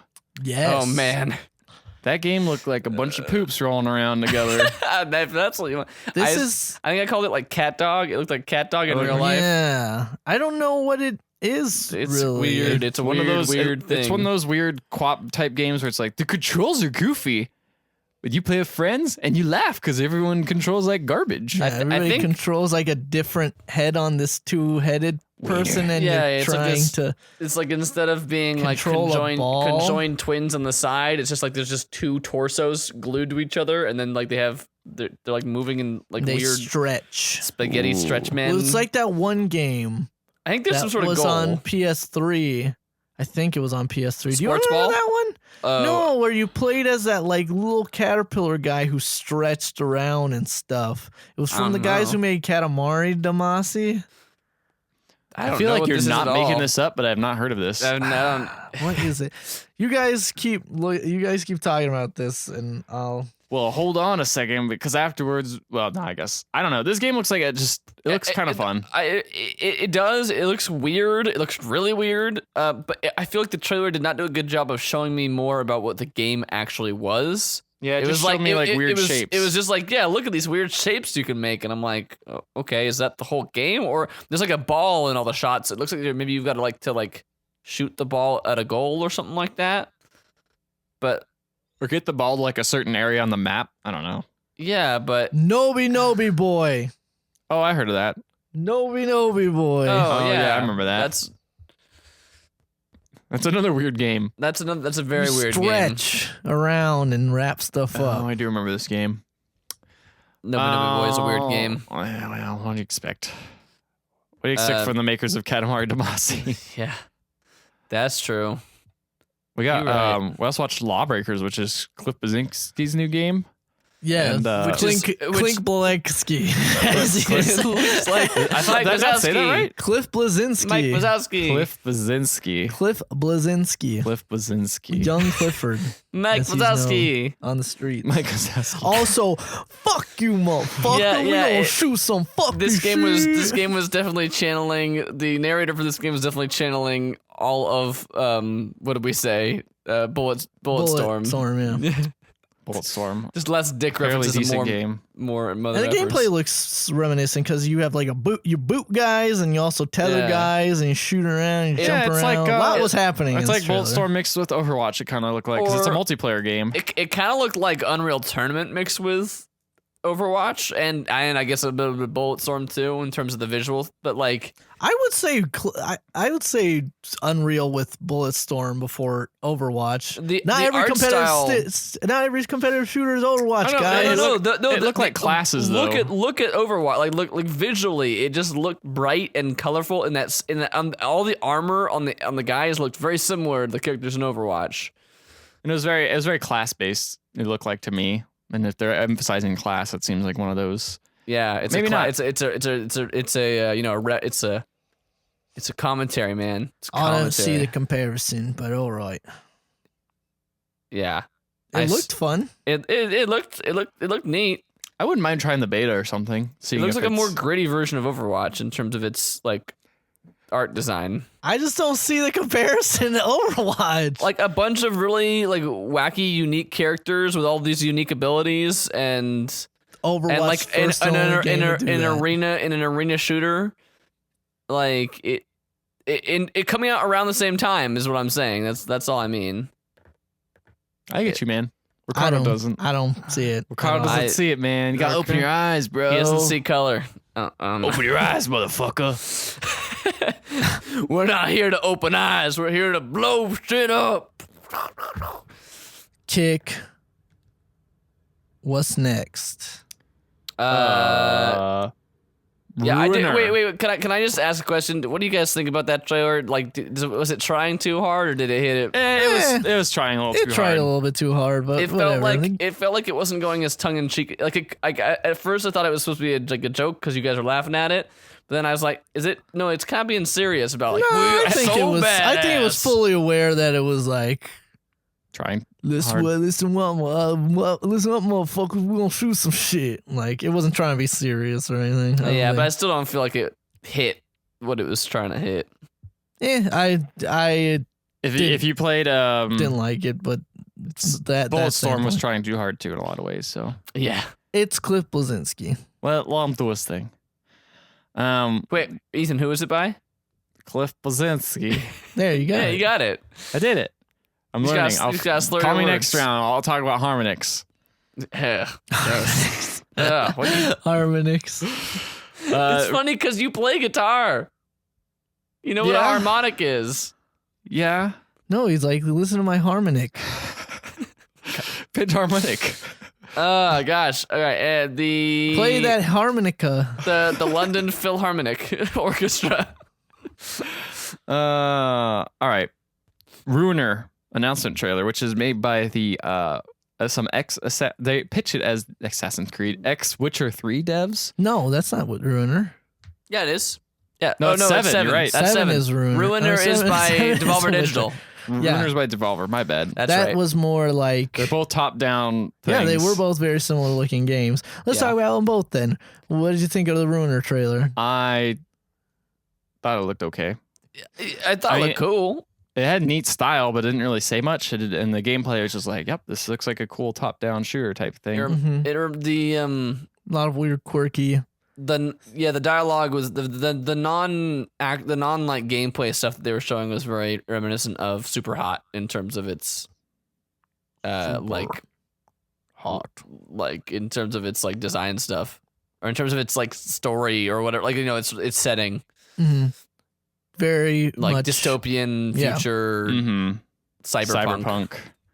It Which has is- a neat style. which is the new thing that everybody wants to be. Yep. Speaking these of the Witcher days. 3 devs, Yeah, they're making Cyberpunk, whatever the acronym afterwards is. 226772, Sure. which is totally coming out. Deus this Ex century. is happening again as well. Adam Jensen, full effect, coming back. Look who's back. Back again. He didn't ask to be back. Tell a friend. So yeah, and then the other one was 7, which was a very similar looking game in terms of perspective. It had kind of a more cell shaded style though. Yeah.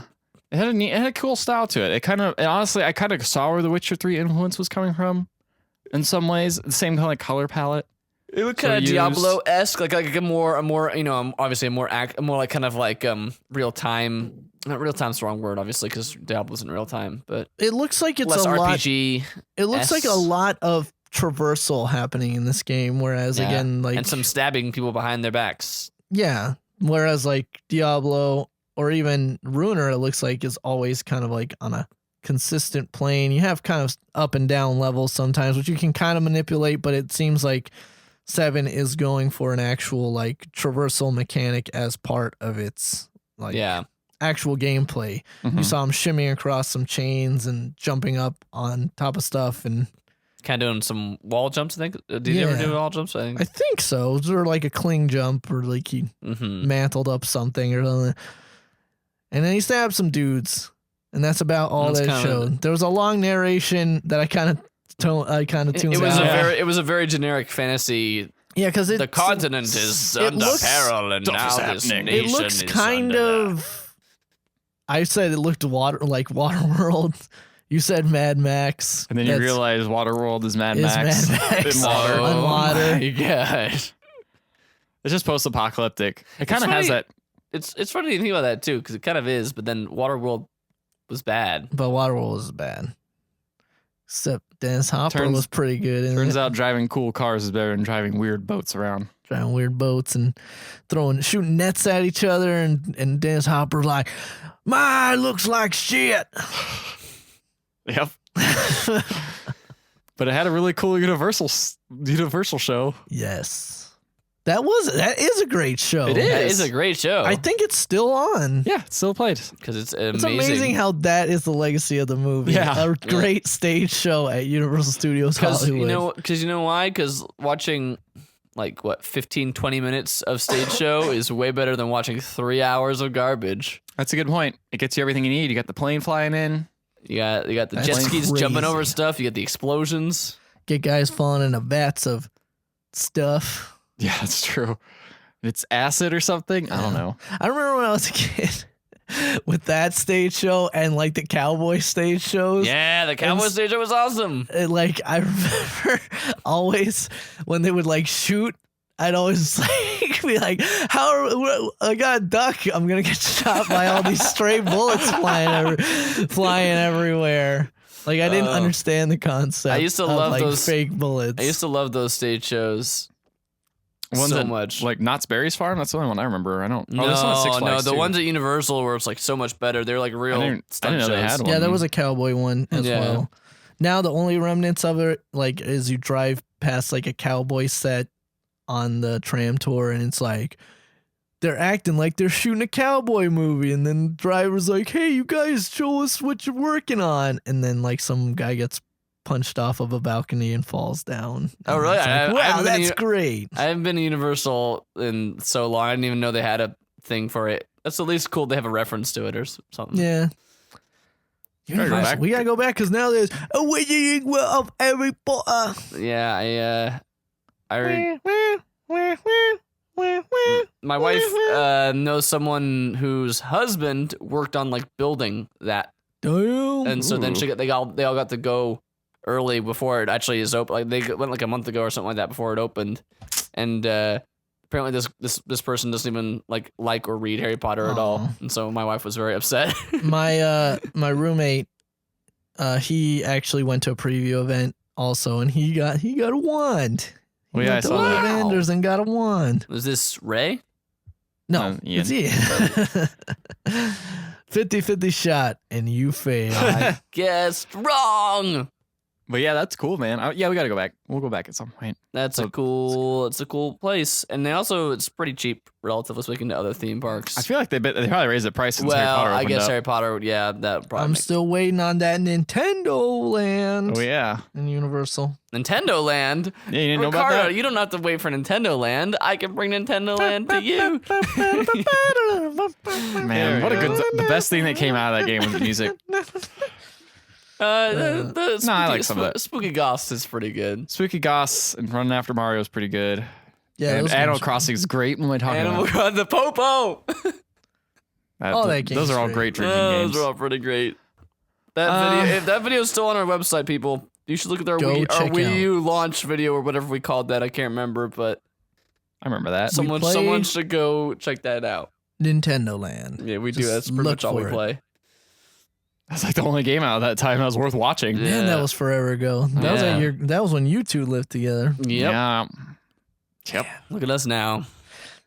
Talking to each other on Skype. Skype. I So miss last- you guys. The last thing we watched, missed you too. I've been gone for Oh, there's I too dang forgot. long. There's we got another one thing. more. Mafia 3. That This- game This looks cool. looks awesome. It looks looks- cool. It looks like how I kind of wanted Grand Theft Auto to be. How it's like Yeah. mobs and stuff. It's a and not revenge just like- story. Not just like weird gangs. Very cinematic. The character models in it look great. This although it is a revenge story and those have been done a million times, I honestly think this looks really cool. But like, it's just like the way. But no, but I mean, like, I'm not saying that it's a bad thing. I mean, just because a story's been done a lot doesn't mean it's bad. Mhm. That's what I'm saying. I was like, despite the fact that it's been done a lot of times, the way this is set up at least looks like it's just pulled off with some good writing. I Yeah, mean, and- obviously the trailer makes it kind of hard to tell for sure, but yeah, they definitely got some cool. Also, the setting of fake New Orleans is really cool. Yeah, no, Yeah. I like the setting is unique, and even the the protagonist, Yeah. honestly, being an African American dude In the is 60s. it's In the it's South. pretty unique. Yeah, Yeah. Yeah, it's really So, neat. I think the whole I hope they game- do something good with it because they could totally mess that up. The game they showed very little and very like highly edited gameplay in it. The Looks gameplay like looks there's some fine. unique shooting and like melee mechanics. Hopping over cars. sliding over cars and stuff. So it could be cool. Could be cool to play. The story definitely looks at the very least intriguing. I've never actually played either of the other two Mafia games. Not that it seems like it matters at all, but Yeah, I feel like I remember hearing the first one was okay. Actually, no, I think I remember hearing the first one was actually pretty good. mhm. And then the second one was okay. The people who like them seem to like them quite a lot, but outside of that range, they don't seem to get as much support. Yeah, that's kind of a weird thing. It never really took off. I'm just looking up the. I feel like there's some jank in them. Apparently, Very few I feel like I'm stores. just kind of like remembering from Oh yeah, the Epic Sense first. there might be some man, jank in them that So people didn't like. Mhm. Mafia 1 came out in 2002. It's kind of an old game. And I'm looking at Metacritic. I mean, I know this isn't the best, but 88. 88's pretty good. And the user score is 9.1, so that's people seem to really like it. And then Mafia 2 got a lower rating. It's like a 77, which is still good. You know, I actually remember playing that. It was actually kind of cool. I played part of the demo, I think, because I came out in 2008, and I was really 2010, sorry, which is a pretty big gap between the two games as far as like making a franchise goes. No, this one's 2016. So that's like 6 years. 6 years Still isn't too pretty- bad, but still a pretty big gap. it's pretty big. So I don't know. Let's see how it goes. See how it goes. Open world games. Sure ain't enough of those, but Open world. whatever. If it's good, it's good. If it's bad, then you just don't play it. There you go. A good advice for all games. A good advice. A A good advice podcast. That is a good wisdom. All right, guys. So, What what- wins? what wins? What wins? Go, Ethan. What wins? Go, Ethan. Go, Ethan. Go. Go, Ethan. Go, Ethan. I say Mafia 3 probably. For me, that was the most interesting one. It's tough between Push Me, Pull You because just how bizarre that trailer was, but it didn't tell me what the heck the game was. So I was a little bummed by that. Yeah, But it shows you lots of techniques on how to play a a game. lot of crazy techniques. You're right about that. Matt? I'm gonna have to agree. You know, I want to vote for something different, just to be different for no reason. But I think that Mafia 3 is honestly gonna. I think it wins. I'd say ARK, the official monster. F this. No, Mafia 3. Yeah, Mafia 3. Mafia 3 Mafia 3, in unanimous decision. a first time. Not really. I think, No, it's I think been that's more. happened. I think that's happened like a couple The- times. Trashy trailer segment It's over. That means this podcast is is over. And it's time for us to go watch The Last Witch Hunter, starring Vin Diesel, Not afraid of the dark. who's here in the studio. Hey guys, you should play the real man. I starred in that game. My studio, Tekken Studio. Oh, guys, I was wrong. Saw 4 is on here. So, Oh, good. yeah. I wanted to be in the original Saw, but they gave my role to Danny Glover. And with that, Ethan. That's it, guys. We're done. We did it. We're done. Oh, Finally. Leprechaun in the Hood is here too. Oh, good. Which one is that? I think it's 4? 5 or maybe 4. I don't Okay. know. Oh, look, the other Saw movies are all here. They're all of them right here. It seems like Steve's movie navigation is lacking if you can't find all the series. I'll look Yeah, them immediately. they list like you click on the thing and it lists you like the top ones, and then like you click on browse all and it shows you all of them, but they're not in order. Like they're like in order of popularity or something like that. They're That's dumb. in order of relevance according to this thing at the top right here. So the bad Saw movies are all in the back. That makes sense. That makes sense. Put those saws in the back where they belong. Put them back in the shed. Yeah. Well, I'm glad you listened to our podcast, everyone. Check us out on Facebook, Twitter. Go to iTunes, give us a rating. Tell your friends about this podcast if you want them to listen to a cool podcast that you listen to. And then you guys can talk about what we talk about. Yep. Yep. That's how it That's how works. communities are built. That's how That's communities how are built. friends So are start made. building them, and if you really like us, upgrade to Guest Plus. Guess Guest Plus Ultra Guess plus 5-star. dash 5-star cast. dash sign. yes, precisely. Guess plus ultra dash sign. Turbo. Yes. Extreme. Just get that, and it'll help Just us out a lot. Mail a check to 555 Main Street, USA. Anytown. Anytime you say. And then Santa will come and pick it 1, up, 2, 3, 4, 5. take it to his workshop, get his elves to help. It'll be great. Tons of Hooray! fun. But next week we'll return back to normal, maybe, Normal maybe. because Matt will be back. I'll be back for reals. Like Indeed. in the room with you two. Yeah. In the bed. Yeah, finally. This bed can fit more than two, let me tell you. You know from experience. Yes, bats. No, I know from measuring. I never knew from experience. So All with right. that, See you later, guys. Tune in next week. I guess. I don't know. Whatever. Signing off is weird. I don't like it. Signing off. Goodbye, everybody. Hey, Ricardo, sign off for me. Bye, everybody.